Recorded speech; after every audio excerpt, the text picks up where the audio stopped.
Hi everyone, welcome back to the Take 4 podcast. This is episode 5 and section 2 of attachment styles. We couldn't get everything we wanted to say wrapped up in one, so we've done 2. If you haven't heard the first episode, then please go back and do listen to it. But also please take the attachment test. And we would also recommend reading this book, Attached, because a lot of our discussions are sort of based around this and certain principles of attachment. Or you want a secure guy, you get a secure guy, and within 2 seconds you're like, oh no, he's boring. Oh my God, you know? So then let's peel it back to how does a person become anxious? How does a person become an anxious attachment style? And then we'll bounce this back to you, Mark. Like how, and if you're comfortable enough. Mm-hmm.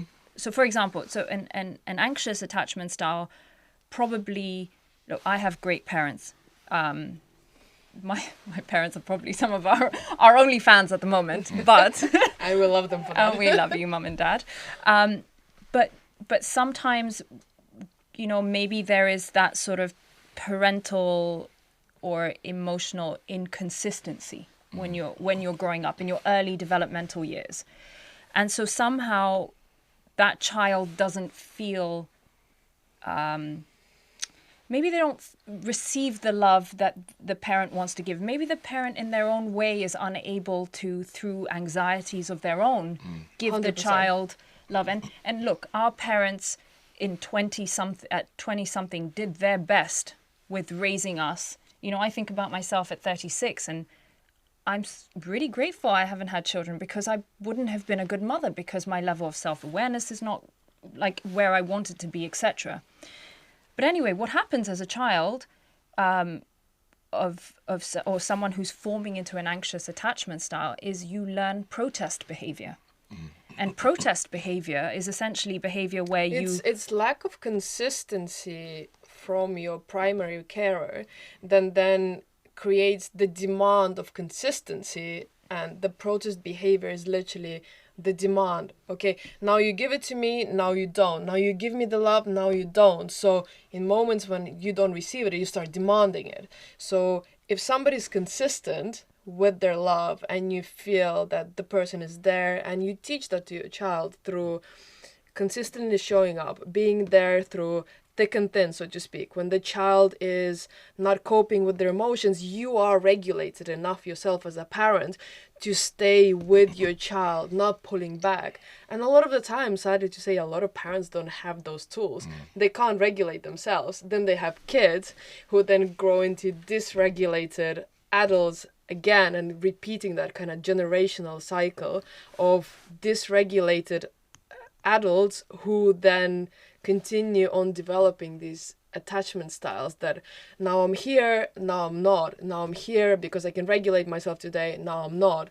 And this is when the child starts developing this kind of, oh, am I getting the love today? Am I safe today? But tomorrow, like what happens then? What happens then? So this is where you start developing that kind of dysfunction. And I've mentioned earlier how I've shown up as an avoidant partner, because having worked with my therapist, we got to the bottom of my story, whereby my parents had to work, both of them had to work when I was a very young baby, so 1.5, 2 years old, when my mother would have to leave me at home on my own, go to work for a couple of hours, put me to sleep, and come home to me standing in my cot crying because I have woken up, and not having that primary care to respond to your needs and prove to you that somebody is there to love you, which is so important for a parent to instill in a child, that they're always supported, they're always loved. There's kind of building up that confidence within themselves. So when they go into adulthood, they have that confidence that somebody is there. And eventually they become that person for themselves. But it starts with a parent. If you don't have that, that's when you start developing that, well, sometimes there are people not around for me, therefore I can't rely on them. Sometimes they're there and sometimes they're not. So once again, the lack of consistency in your like parents showing upness for you will determine your attachment style. And then somehow you will be better's not even the right word. You will be more willing to accept that and see it as love in a relationship when it's not. So because that it's familiar. It's to familiar. You. It's so familiar just to you. because maybe your parent did that to you unknowingly, they didn't mean to do that, but that formed a pattern of behavior in you, but that parent loves you.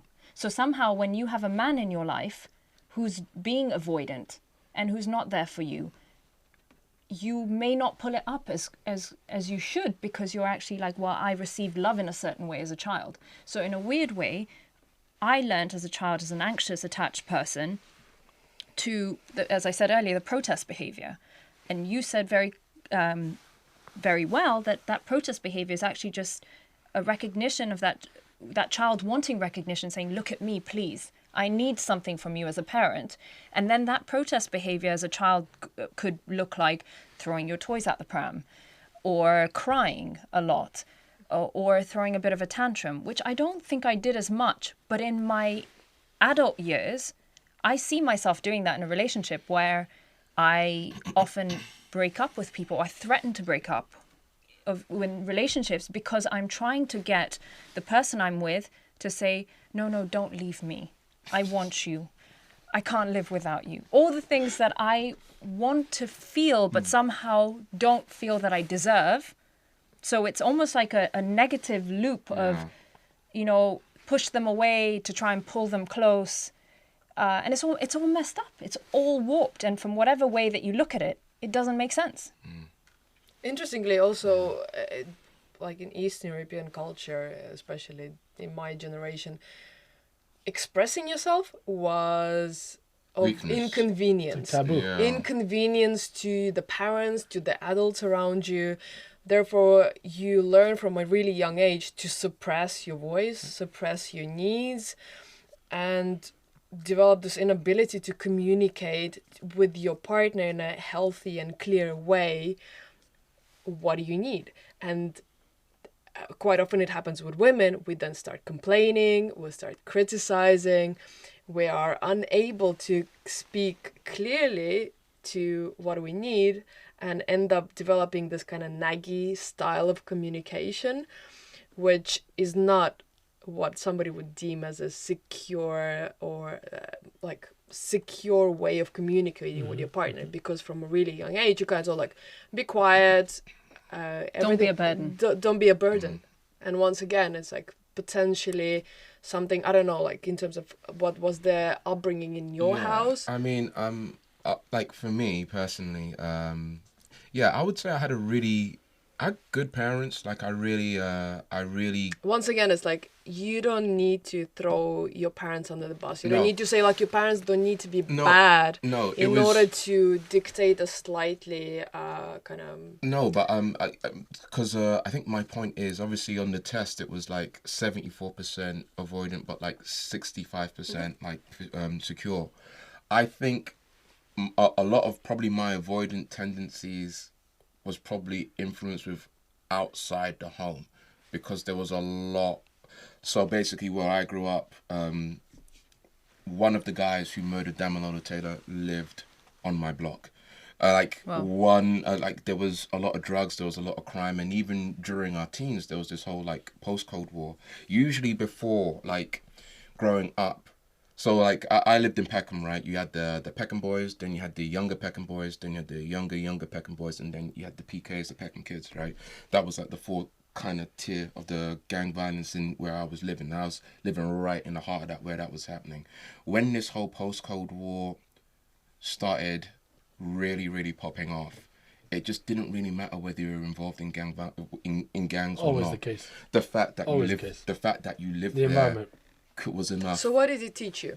So if you had to, in one word, what did it teach you? What did it teach me? So basically, my thing was, it's just like, look, you need to be self-sufficient. You need to be strong enough to be self-sufficient. You need to be strong enough to stand on your own 2 feet and defend yourself. Because at some point, someone's going to come up to you with a knife. And it did happen. And that was but as a teenager, that was a real fear.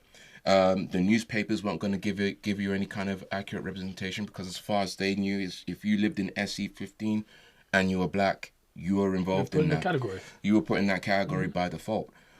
So like I could only do so much, but like again, my dad would take me. We'd box and stuff like that. But that's the real drive about me getting into karate, getting into like all these other things. Just to protect So yourself. Yeah. how has it served you in a long run? In the long run, it's made me like Avoidant.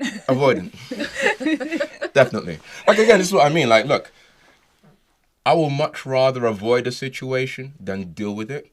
Every single time I've had to deal with a situation is because I've not been able to avoid it, right? But again, that's why I was saying, I think on the episode about bullying, right? When my mum would come into school and say, well, look, I'm not saying that my son isn't guilty. What I'm saying is you put him in a situation where he couldn't really avoid anything, so he did what he had to do. It was that was kind of my upbringing. But my house and the household that I was living in, it was way better inside than out. So way better. So what was that you were saying to us earlier about your neighbours? Like, that was pretty wild. Yeah, so I lived on this. So you got Peckham, then you got the Yellow Brick Estates, right? I lived on the North Peckham Estate, so that's where it's at, right? And a couple of my it was just known, right? There were a couple of neighbours of mine that were illicit in criminal activity. My dad was always with me when I was a kid. Especially when, before I went to, again, part of him trying to send me to a naval school and do all this was just kind of get me out of that environment. It just wasn't ideal. But like it was a weird one actually, because like at the time when I was growing up, my dad was always walking me across the road. Bro, this dude, I couldn't turn around without seeing my dad. And sometimes I'd be like, oh man, chill. You kind of grow up and you start putting two and two together, and Did you also feel that you were emotionally supported? Yeah, the parents were physically there, Yeah. you were protected, but did you feel you had a voice, Because- you were heard, you could fully show up as the mark that you wanted to be? I can say for a fact, I couldn't be myself as a kid. I was held back because there was a lot of inconvenience that came with me being me. Yeah, at times yes, at times no. Like, Because, sorry to interrupt you, at one point that I do want to get across, that's like a statistic from this book and of the avoidant attachment style, is an avoidant didn't have a stable childhood love, and they lost trust in feeling safe with one of their parents. Now, you say it wasn't your parents, but it was your environment. Yeah. So you didn't have that stability and that safety. Oh, yeah. And so, actually, weirdly enough, you associate loving relationships with not being safe. Yeah. And would we be right to assume that you fear intimacy and sexual closeness with people? I wouldn't say fear it. I had this situation where I was a victim of knife crime, right? And I had this real situation with people being close to me for a long, long time. My best friend Marcus is probably going to listen. He's probably going to be like, yeah. I had a real situation with just letting people physically close to me. And I guess that probably can translate, definitely nothing sexual, but I guess that can translate to proximity, right? Because again, sometimes when you are in a situation, like you don't actually necessarily know that you've been stabbed. You're in a fight. The fight's going on, and then you notice maybe 5-10 minutes, your boy's like, oh, you're bleeding, and you take it down. You're like, oh crap, I'm bleeding, and then you go into shock, and then you start to get cold and everything, and all that sort of stuff starts happening. So I think in terms of that, I said, look, all these avoidance things that are happening, I 100% agree with. But like situations like that, definitely would enforce the way that I move, the way that I think, and when I'm walking on the streets and everything like that, How does that link into your romantic relationships? So I get it. Yeah. I get it. So, as an anxious person, as an anxious avoidant person, I'm anxious in most aspects of my life. So I'm walking from the station home. I'm anxious that I'm potentially being followed by someone. I'm anxious that someone might grab my back. So it translates into everything. If we link it back to relationships, how does that... So I'll ask you a question. Maybe that's easier. Do you stop people from getting close to you because you're scared that they'd hurt you? And now I also link that to, you've just spoken about knife crime. Yeah. Like getting close to someone physically in that situation could have got you stabbed. How does that link to relationships? Yeah, I think I guess there is a little bit of a wall there in the initial stages. I guess I would have to kind of get to know somebody before I actually, for me personally, I'm just like, I need to kind of see who you are as a person, but also who you hang around and stuff like that. I look at everything. So you're always scanning the room for threats? 100%. You're scanning the relationships for threat? Yeah, can't turn it off. But I also read that an avoidant attachment style is always looking for the one. See, this is where I kind of disagree. Like, because I haven't... Do you feel like you're hard to please? Do you feel like you have really... maybe unattainable standards? No, I don't think so. I don't think so. I don't know. I've never met any of your partners. I don't really know. Yeah. No, I mean, it's a weird one actually because, I don't even... It's crazy. I think I told Ramon this. Like, when I'm out, I'm not on any dating sites or anything like that. Like, but like, I do... Is that being avoidant again? I guess. I'm out though. But like, here's the thing. I get a lot of attention, but I don't really care about it. So like now, like I'll be like, for instance, right? But you're in the one profession where attention is, if you want attention, you go into a certain, like actors love the attention, models love the attention. But what kind of attention? Again, there's different levels of attention. Like, do I want attention? Again, like the one reason why I'd avoid like the gang stuff is because I didn't like the attention that they got from police and stuff like that, and I was trying to do something with my life. So like, there's levels to attention. And not all of it's good. Not all of it's fair. Like, you know what I mean? Like, there's levels to it. But like, if I do go out, I go out to have fun. I'm a good dancer, so I just go out to have a good time, right? Sometimes I'll tag where I'm at, but I won't really talk to any female in that spot. Usually, what happens is they either look at my, on Instagram, look at my stories and then slide into the DMs. Or what happens more often now is my mates will come up to me and be like, oh, yo, this chick was asking for you the other day. I was like, and I don't even think about it because that's not... Okay, but in terms of like on the list of priorities, what makes Mark tick?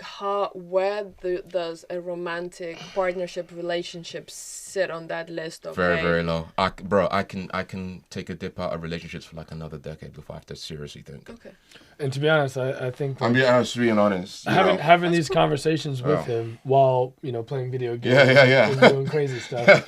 It's crazy how you can play a video game and have like talk about life, deepest conversations. Man down. Oh, but last week. No, but on a serious note, it's almost like, it seems like Mark's well aware that his life, God willing, is going to be long. Yeah. And there's no rush into this. Like, say, for example, a woman, when she reaches, her late 30s, close to 40, she's like stressed, like, oh my God, I might not be able to have a baby. This is going to affect my family, so forth and so on.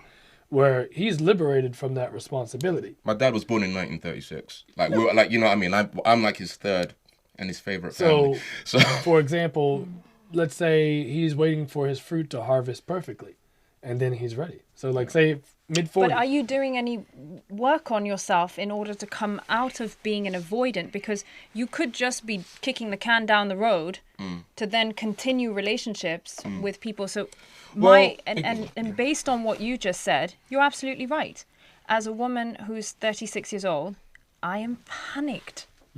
I am sweating buckets over, is it too late? Will I meet the guy? But guess what happens? Guess what happens? Tell me. You find a man, you come across desperate, and he could love you, but it seems hasteful. Yeah. So that's where the urgency comes on your end, and the other end, the guy slightly withdraws.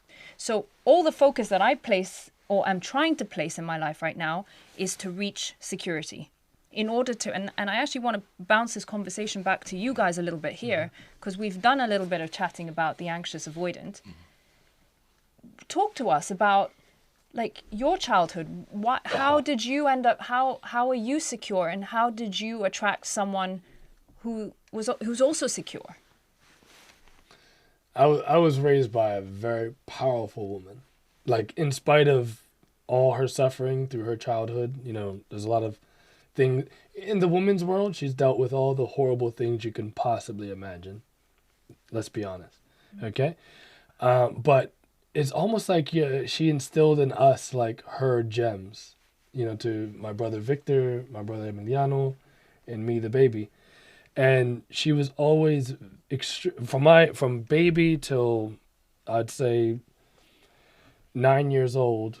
She was super warm, super affectionate, super protective, like feral beast mom protective, you know, Lioness. like yeah, 100%.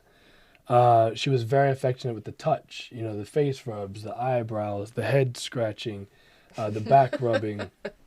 Explains it all now. Yeah, so I think my security comes from, in terms of like the security of the heart. Okay, the mind's something completely different. The gut's completely different.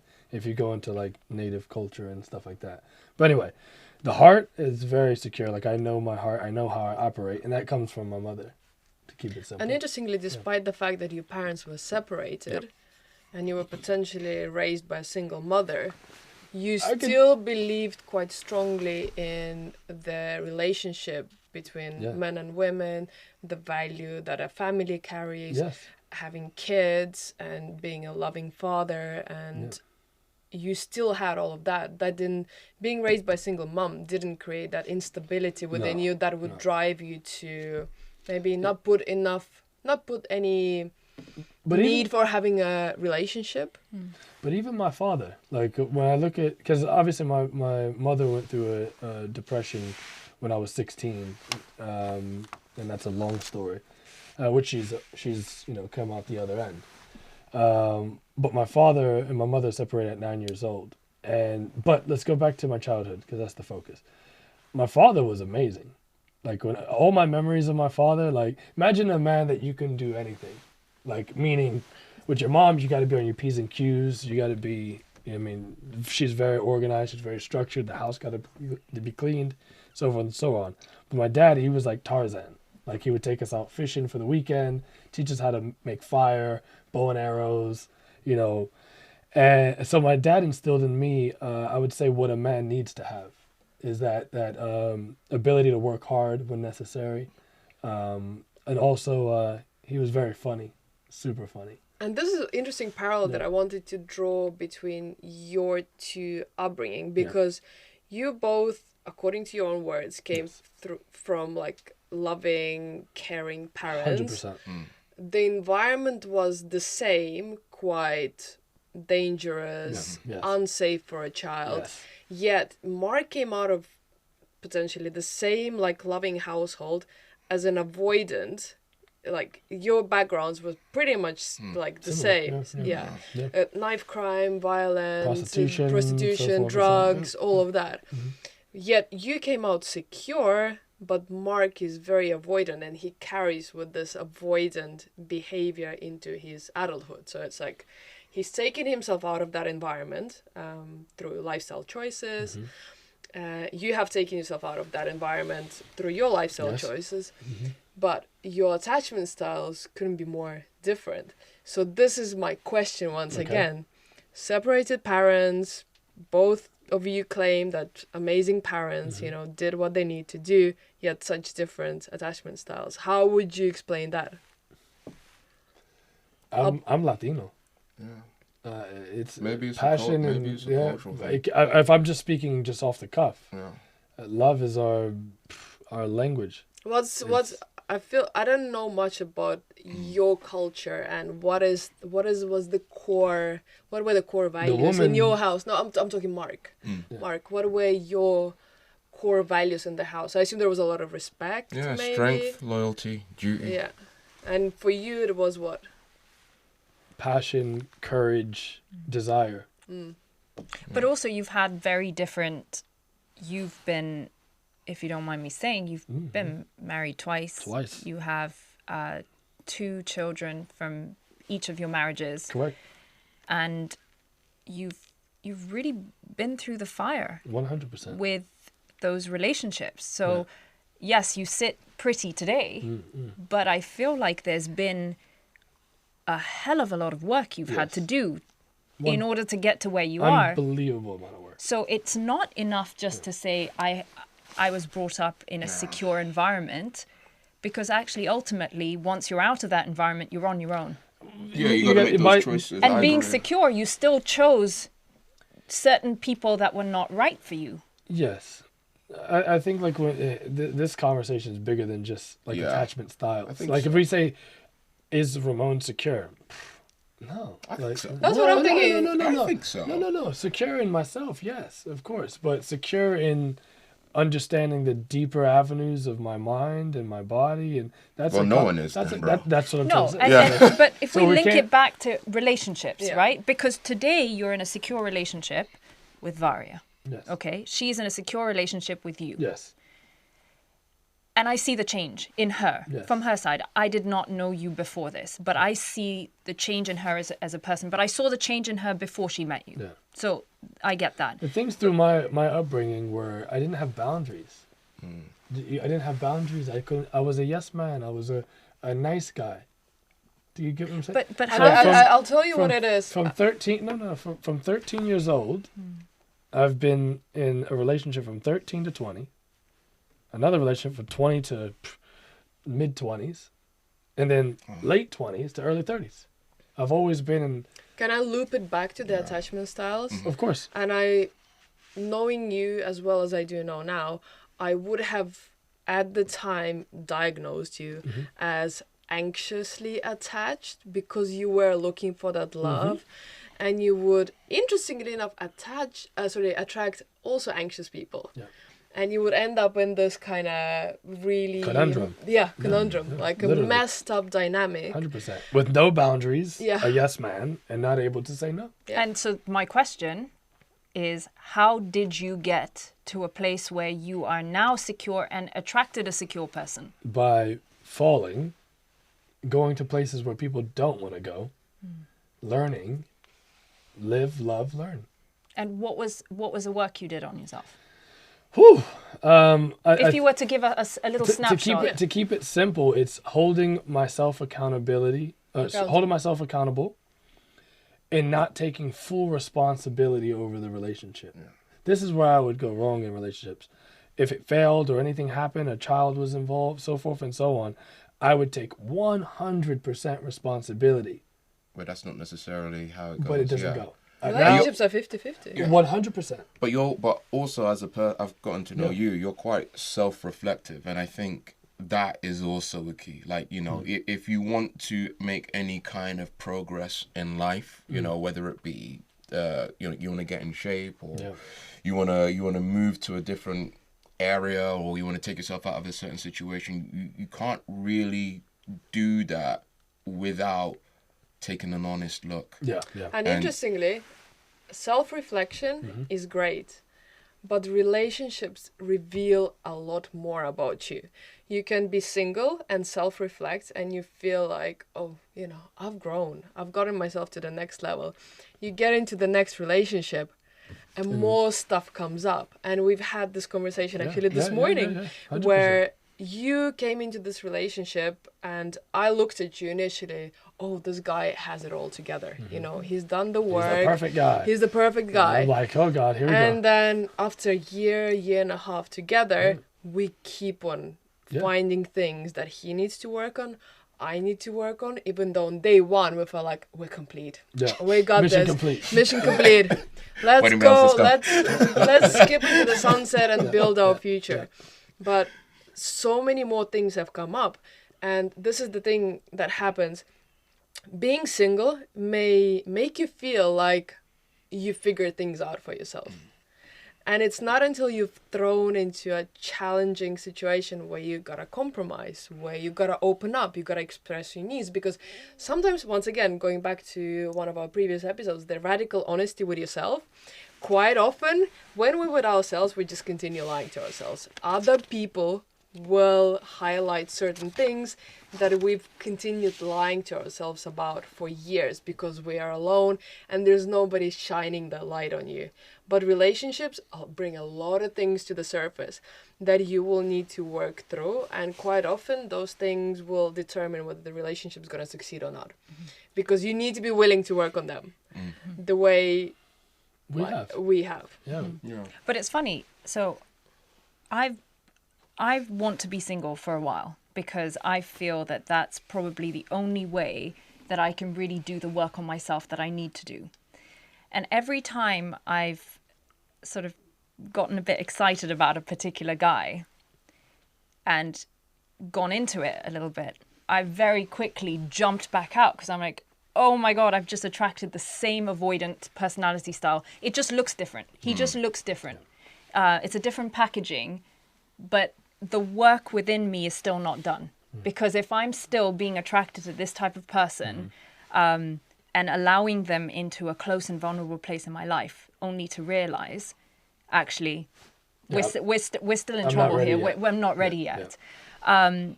But it's also interesting how the more work, and the reason I sort of kept asking you about the work that you're doing is because I truly believe that the only way that an avoidant and an anxious attachment style will ever truly find someone who's secure is by becoming secure themselves. Yeah. And that is ultimately our journey as human beings. There's not just security in relationships, there's security in every aspect of our life, because this boils into everything.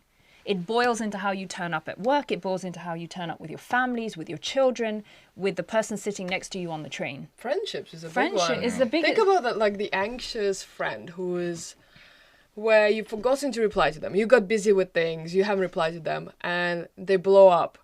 Like, oh, it's like, have I done something? Why are you mad with me? Why are you not texting me? And you're like, hey, I was just like at work. Like I don't know, I fell asleep. You know, it's not you. But keeping an eye on your behavior in other aspects of your life will also highlight how you show up in relationships, because it does kind of translate into different aspects of your life. Yeah, Agreed. I agree. If you are in a relationship, when you build relationships, be aware or mindful of how you show up. Yes. How are you as a partner? You know, what are the weaknesses that you may need to work on? Correct. What are the red flags that you are pretending not to see because you are so set in your ways and you continue repeating the same pattern over and over again, when your ultimate goal is to end up in a relationship at one point. But if you don't do the work and you just, well, today I'm great, I've got a great job and I've got a great group of people around me who are all single, one day you will wake up and you'll be like, oh, I actually want to have a family. I actually want to have kids. And it doesn't happen overnight. But let's say because I'd like to challenge you. Okay, what if there's people out there that do not want to be in relationships and they enjoy their own space, their own peace, and that's what they want, And that's okay. Yeah. No. I see what she's saying, and I'm challenging you. Yeah. I think there's a lot of self-denial because, once again, I've been that person. So since you've been that person, everyone else has the potential to convert. I think if you kind of dig really deep enough at like what is our purpose as humans, what is like our ultimate design is to connect with people. However you want to label that connection, whether it's a marriage, whether it's a partnership, it's a cohabitation, we are designed to connect. Whether you want to have kids, you don't want to have kids, you know, maybe you want to get a pet, whatever. But we, at the core, we are designed to come together and to create healthy bonds with each other. We need to be understanding and mindful of our attachment styles, so we don't end up in, maybe the toxic relationships where there's this constant push and pull. And I think there's nothing more distracting in life than being in a bad or unsuitable relationship, because it distracts you from your full potential in other aspects of your life, because you've been there, you've disregarded your passions, your pursuits, career, because you were so desperate to connect with the person on the level that you felt like was the right thing to do. So once again, it was more of like I see the potential of the person and I want to help. yeah, but them what I'm trying to say is that relationships, bad relationships can be very bad relationships can be very distracting to living to your full potential. Yes. And also good relationships can push you towards your full potential. And once again, to kind of summarize what I'm trying to say, we are meant to connect, we're meant to bond in whatever capacity you want to. Like, we're not even going to go into like polyamory and monogamy, all of that stuff. Yeah, so that's like a different type of That is a conversation. For another day, guys. Yeah, God. But ultimately, what we're trying to talk about is like how to form healthy relationships that will bring the best out Fair. in you. And that's fair. And also, so as human beings, as to what you're saying, from a psychological viewpoint, we are made to be in community. You know, whether you want to be single or not. And this is not, attachment style is not just directly linked to relationships. It's how you turn up friendships in the world. Yeah, and actually, there was a really interesting study that they did on prisoners in a prison, and they basically prisoners who are in solitary confinement are given, they have oxygen, food, they have everything that a prisoner in non-solitary has as well. So like prisoners who are around other prisoners have the same level of food, oxygen, light, everything. But the likelihood of the prisoners who are on their own in solitary are more likely to lose their mind because they are not in community, because they are not around people. And that is a form of torture. And as human beings, I appreciate that some people don't want to be in relationships. They're not ready, whatever it is. That's you need all friendships. You need I to, couldn't agree and more. it's how you show up in every aspect of your life, whether you're showing up as a secure, as an anxious, or an avoidant person, in order to be doing work on yourself. If you've identified as an anxious or an avoidant person, is actually going back to your childhood. 100%. And I actually wanted to get to that as well. So raising questions about how you show up now will reveal a lot about your childhood. And sadly, not sadly, but like factually, there's a lot of behavioral traits and things that stem from our childhood that a lot of us don't necessarily address or even think about. So we go through life being quite blind about where we came from and how all of that may affect our future decisions in the present and further down the line. Also, traits can be taken on from your grandparents. Yeah. In your Generational. great-grandparents. Yeah, it can pass But down. that's the thing, generational pattern breakers. Correct. How they break those patterns is by becoming aware of that history. Yes. Pulling this conversation back into, to sort of wrap up now. Yeah. Sure. There is hope. Always. There's lots of hope, and we have people sat at this table who are living proof of how you don't always have to be stuck in as one attachment style, and you can actually move into a secure attachment style and have a secure relationship. And actually, there's a couple of things that I read which I found really interesting, and I'd love to share with you. If you are an anxious attachment style, and we'll put a link for the test in the comments bit. So take the test. Yes. Find out who you are. Oh, yeah. That'd be good. Probably And do share that it. before you listen to all of this, or go back and listen to it again. But as an anxious person, nurture yourself. Give yourself the emotional security that you look for in other people.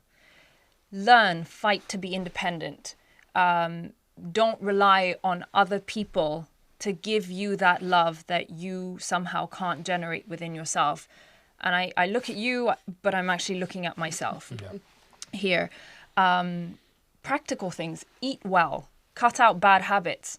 I mean, that's been one really big part of my recovery process. Is there certain vices I had which were not very good, and just as I'm on this healing journey, I almost can't do those things anymore, which is crazy, because everyone says, oh, how do you let go of this and that? I'm like, no, I just starting to love myself better, set boundaries, I question my belief of whether I'm worthy or not.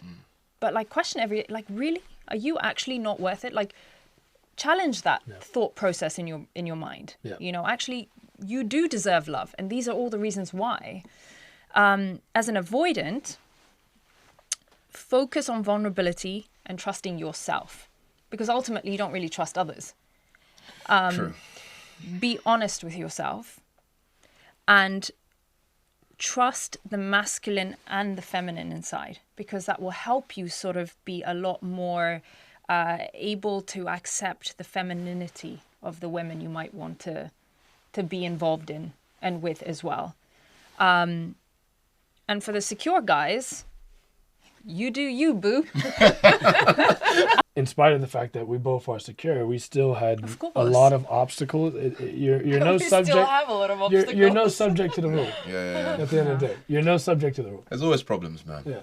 Always. And there's one, just as we're wrapping up, there's one meditation which I read has been really helpful for people that are trying to have a more secure attachment style, and that is ultimately really connect with your inner child. And connecting with your inner child means that you've kind of got to kind of take yourself back to your childhood. Sometimes you can close your eyes and visualize that child. Maybe I find it helpful. I look at a picture of myself and I go back to that child and I have an open and honest conversation with that child. And that conversation sometimes is talking to that child about being loved, being accepted. You're beautiful. I say that a lot to my child in me, which is a child who didn't know she was beautiful and felt ugly for most of her life. And so these are things where, and it's personal. Yours will be very different to yours, to mine. And so the whole premise of healing is it's got to go way back. You've got to heal where the issue started, and you've got to give that child enough room to communicate with you where things went wrong. And then you help that child, which actually happens to be you, to fix those issues. And then you move forward. Yeah. Well said. All right. Yeah. Kick in the door, wave in the 4-4. This guy. All you heard was Papa, don't hit me no more. Take us out, Mark. And that concludes our episode. Thank you for tuning in. This was a big topic, and actually a topic that I hope that you've taken something from and learned some stuff from. Again, we've got the links from our first episode into this one as well. So if there's anything that you missed, you can go back, you can watch, you can redo the test, and But yes, catch us next week where we are going to be covering a topic: drinking in your 30s. That's going to be an interesting one. And, I can't wait to see what happens with that one. But it should be a good one. And yes, please don't forget, follow us on the socials, the T4 Podcast on YouTube and the Take 4 Podcast on Instagram. Thank you very much and see you next week.